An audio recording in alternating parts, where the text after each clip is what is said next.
Hey, what's up everyone? We're on DJ Kit TV. My name is Brandon with Focusrite Novation. We're showing off here at the Namm 2012 show the Impulse 49 keyboard. This is a new range of keyboard controllers from Novation. It comes in 3 flavors. There's the 49, which you see here. There's also the 25 and the 61 note versions. This is a next generation keyboard controller from Novation. Really cool features. One of the main features that I like to point out is that it comes with Automap 4. Automap 4 is a software that's been continually growing and maturing for Novation. It's software that allows you to easily map these keyboard controls, your faders and your knobs, to software, to your DAW, and to your third-party plugins. Automap 4 is a new great experience, and it will guide you through with setup wizards for each DAW that you have.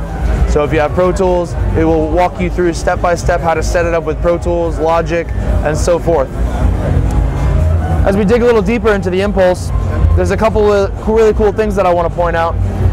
Impulse has an arpeggiator, which is very cool. The drum pads are LED backlit, which is nice. So you can see that I have immediate light response as I hit them, which is good visual feedback, especially when you're in the late night studio and the lights are all dim. It's nice to have some lights on your controller. As I mentioned before, it has an arpeggiator.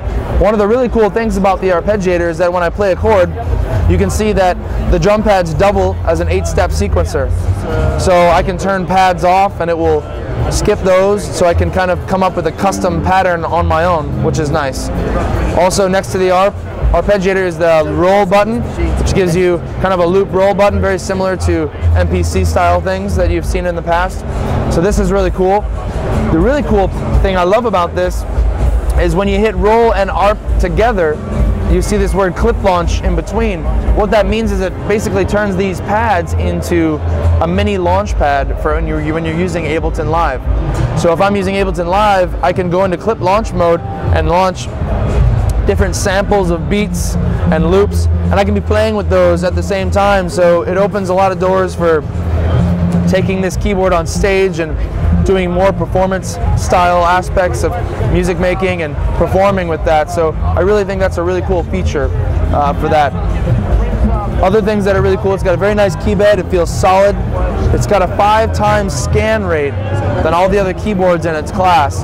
So what that means is when I play hard on these keys, it's going to give me a more accurate representation of the chords I'm playing and all the dynamics. So a lot of other keyboards, if they don't have a fast scan rate, they round up or down, and it's somewhat what you're playing, but not the whole story. And so with the 5x scan rate, it solves that problem. You've got your 8 rotary encoders, your knobs here, that's great. You also have your 9 faders, so that's really cool.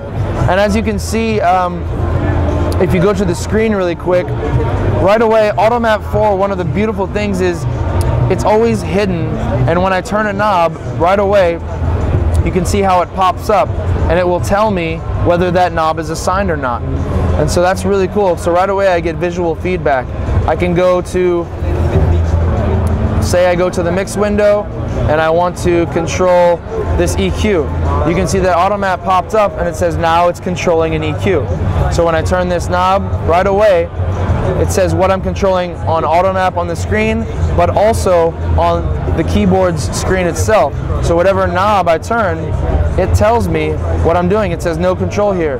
Now if there's more parameters that you want to control, you can also hit shift and I can go up a page. And so now I'm controlling more. Now here it says I'm controlling the low mid-band frequency. I'm sweeping the frequency here. I can boost it or cut it. There's also the low here. I can adjust the Q. So this is really cool, and to be able to take control of stuff like this.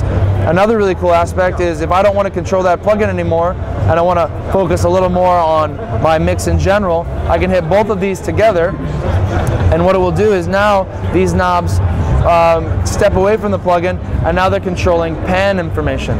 As you can see, when I turn these, I'm adjusting pan information on here. And if I want to go right back to the plugin, I hit plugin, and now it's controlling the EQ again. So Automap's constantly giving you an update of what your buttons are doing. I also have my faders over here, and as you can see, these can control. They're saying they're not assigned right now. Lots of people come up and mess with these things, so you know sometimes it's left a little unorganized. But one of the really cool things about Automap that I love the most is it lets you do keyboard shortcuts to your buttons. And someone's programmed this already.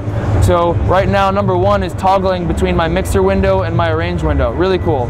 Someone's also made a keyboard shortcut to create a new track.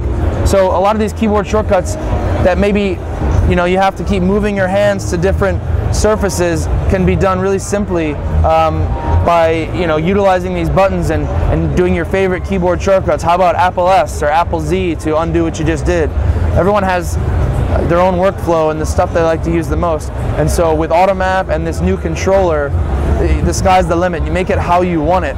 And the beautiful thing about Automap is that you can create your own custom settings, and when you're done with those custom settings, you can see here's the user interface for Automap. I can go to my faders or my knobs, and when I'm done setting it how I want it, I can save a template. So wherever I go, in whoever's computer I'm using, I can install Automap and I can load up that template and the keyboard's just how I left it. So it's really powerful when people want to take control over the software. Aside from the Automap, it's just a great keyboard. It's a good design, it's attractive. You have the arpeggiator, you have all the different settings in the arpeggiator. I can do a shift, hit the arpeggiator, we can go through all the different sync and the zones. I can go through a lot of really cool things. And so this is a great next generation keyboard from an audio. It's class compliant. There's no drivers. You plug it in. There's not even a power button. You plug it in and the thing just turns on.